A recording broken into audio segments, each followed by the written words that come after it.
やっほー、みーちゃんです。今日は、私がニュージーランドでニュージーランドの免許を取得したので、ニュージーランドでの免許についてお話ししていきたいと思います。まだチャンネル登録してない方はチャンネル登録お願いします。では行きましょう。ニュージーランドで、運転するには3つ方法があって、まず1つが、日本で国際運転免許証を取得する。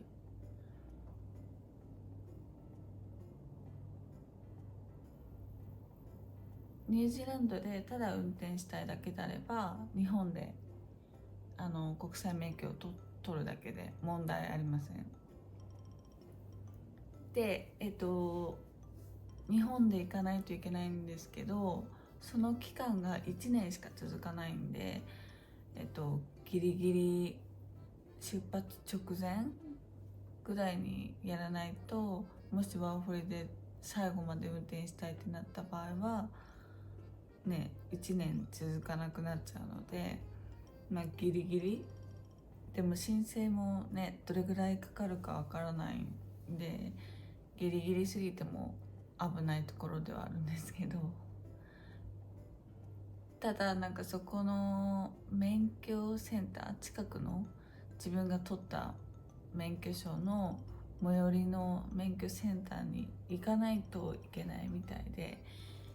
それがちょっとめんどくさいんですけど、料金は2350円で、これは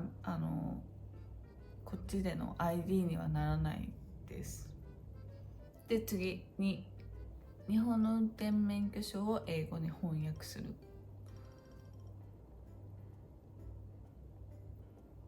これは、こっちに来てから、翻訳してもらって、その自分が持ってる日本の免許証と翻訳された書類を常に持ち歩くっていう感じ。その場合だと、日本でやるよりかはこっちに来てから申請するんで、1年それも1年続くんですけど、ワーホリであれば最後まで1年間使い続けられるっていうのと、日本にいた時にはまだ分からなかった、まだ運転するかどうか分からなかったけど、こっち来てから運転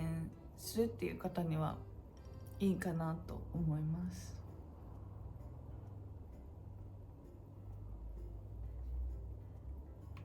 で、私ももともとこの2番でやろうと思ってたんですよ。一番最初は、日本でやろうかな、日本でやった方が全部簡単かなと思ったんですけど、そこの最寄りの免許センターが私の、住んでたところから1時間以上かかってたので、だからちょっと面倒くさかったし、こっちでの運転するかどうかわからなかったから、結局日本では何もせずに来て、で翻訳をしてもらいました。で、この翻訳っていうのは、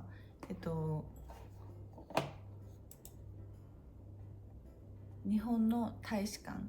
でできます。オークランドとクライストチャーチとウェリントンにあります。で、これは25ドル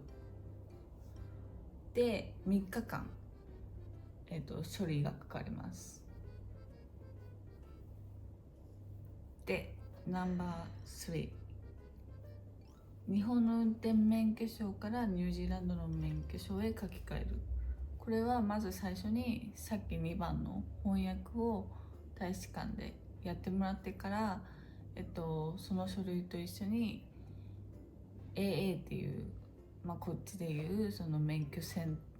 ターというか、免許を扱ってるところに行って、もうそのニュージーランドの免許証をゲットするっていう。で、これは運転はもちろんできるんですけど、ここでの身分証明書になります。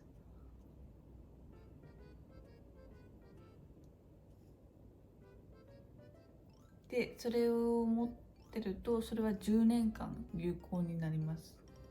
で特にそこは、その AA に行ったら、申請書を書いてその翻訳された書類を持ってっていくんですけど、特に特別なテストとかは必要なくって、やることといえば写真、その免許証に使う写真撮影と、あと、視力検査をやります。私が行った時はなんかすごい並んでて、並ぶのを待つだけで30分ぐらいかかって、実際その手続きっていうのは15分ぐらいで終わりました。なんで空いてる時間がどれぐらいかはどの時間帯かわかんないんですけど、並ぶっていうのは覚悟していった方がいいと思います。オークランドにも何店舗か支店があるので、この CBD 内であればちょっと混雑する可能性が高いと思います。でその申請書は、そこからもらえるんですけど、そこに行って書くより事前にもらって書いていくか、それかあとオンラインでも取得できるんですけど、印刷しなきゃいけないんですけど、なんでそれは用意しといた方がいいと思います。でその書類、あとは身分証明書ですね。パスポートと運転免許証、日本の運転免許証、あと両方のコピーが必要で、言ってその書類を全部渡して、で、その人たちが確認して、それで OK であれば視力検査は日本はこういうなんか上下みたいな感じだと思うんですけど、こっちは、アルファベットが出てきて、それを読んでいくって感じ。何個かアルファベットが出てくるんで、それを読んでいくのと、あとなんか右か左になんかライト、緑だったと思うんですけどが見えるんですけど、どっちが光ったかっていうやつですね。で私ちょっと心配してたんですよ。コンタクト使ってるんで、コンタクトこれ両目で 0.7 ぐらいなんですけど、でも見事に通ったんで、基準が確か 0.5 とかだったのかな、両目で。でも大丈夫でした。もし通らない場合ってなった場合は、なんか眼科に行って検査しなきゃいけないみたいです。なんでメガネとかコンタクト使ってる人はそのままつけた状態で行って検査するっていう感じで、写真も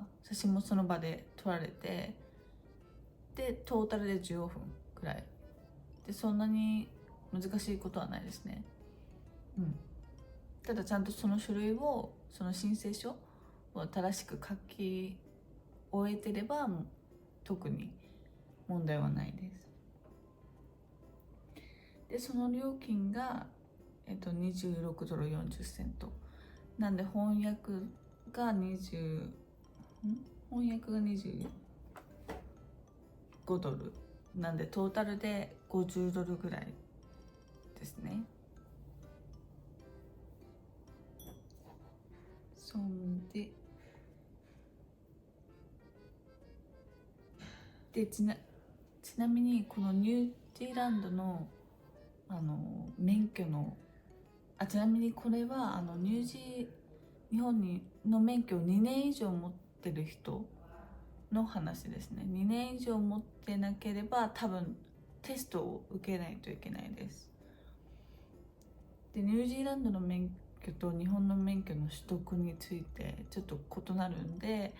説明していくんですけど、ニュージーランドには、3段階、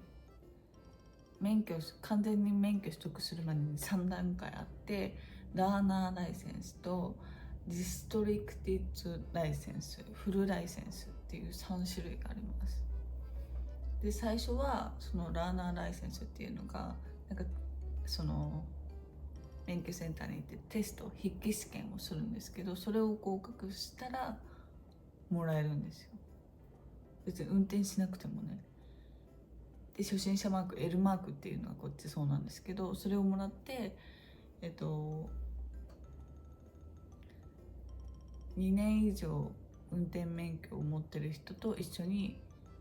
運転がそこからできますすごいよね。日本だったらめちゃくちゃ教習所で運転する練習するじゃないですか。それがない、テストだけで運転するからちょっと危ない感じですよね。でだから常に運転する時はその2年以上の運転免許証を持ってる人を乗せて運転する。でそれが半年経つと次にリストリクティッドライセンスっていうのができるようになって、これが1人で運転できるようになります。ただ10時夜の10時から5時の間に運転する場合はスーパーバイザーを助手席に乗せないといけないっていう制限がつくからリストリクティッドってなってるんですけど、なんかもうややこしいよね、こんな段階つけるの。それでそのリストリクトライセンスを18ヶ月、18歳から24歳は18ヶ月、25歳以上だったら6ヶ月間、それを持ってやっとフルライセンス、一人前のドライバーになれるっていう感じです。なんでトータルで2年、長い人でかかるっていう、めちゃくちゃめんどくさい感じなんで、ただなんか途中で学校に行けばもうちょっと早まったりするらしいです。ただでも金額は日本に比べて安いみたいですね。日本だと30万ぐらいトータルでかかった気がする。ただややこしくって、で日本の免許はもうフルライセンスなんで、その申請の時も項目選ぶところがあるんですけど、それをフルライセンスで取る、っていう感じです。でなんで私がまだね、別に車も持ってないし、ただ本当は3月に南島に行こうと思ってたから、どっちにしろ翻訳は取ろうと思ってたっていうところで取ろうと思ってたんですけど、取ろうと思ったきっかけなんですけど、なんで免許を取ろう、こっちのね免許に書き換えしようかなって思った理由が、まず10年続く、それが10年続くから、帰国してまたこっちに来るってなった場合も10年続くんであればいいかなって思ったのが一つと、あとはそれが ID になるからずっとパスポートを持ってなくていいっていうところがいいかなと思って、こっち来ると、特に私は若くアジア人だから若く見られるんだけど、絶対年確されるから常にパスポートを持ってないといけないのね。でね、やっぱパスポートってちょっと大きいし、私ちっちゃいバッグ持ってる時とかなんか入れづらいし、なんかなくしたら怖いじゃないですか。で10年のパスポートの再発行だとだいたい$200ぐらいかかるから、なんか心配っていうのもあったし、それが ID になるんだったらね、日本の免許と同じぐらいのやつだから財布にも入るしと思って、いいなと思ってそれにしたのと、これがすごい、次のやつが理由がすごい大きいんだけど、他の国でも使える。なんか大体ニュージーランドの免許英語だから大体の国で使えるらしいんですけど、私が一番大きい目的はオーストラリアで使える。州によって異なる可能性もあるとは書いてあったんだけど、基本的にはそのままニュージーランドの免許を持ったままオーストラリアに行って運転ができる。絶対私オーストラリアに行こうと思ってるから、だからそれがすごいいいなと思いました。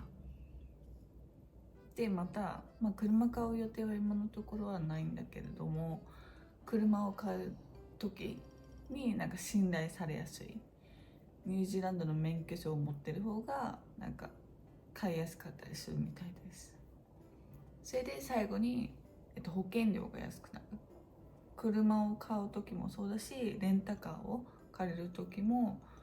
ニュージーランドのライセンスを持ってると持ってない人と比べると安くなるらしいです。ちょっとこれはまだ体験してないんで本当かわからないんですけど、調べたらそうやって書いてありました。なんでこの5つの理由から私は免許を取ることを決めました。なんで皆さんもね、なんかこっち来たら絶対南島行った方がいいって言われるしね、絶対運転する機会はあるかなと思うんで、参考になると嬉しいです。じゃあ私ね、やっと新しいアパートに住むことができたので、今度紹介の動画でも撮ろうと思います。では最後まで見てくれてありがとうございます。じゃあまたお願いします。またね。バイバーイ。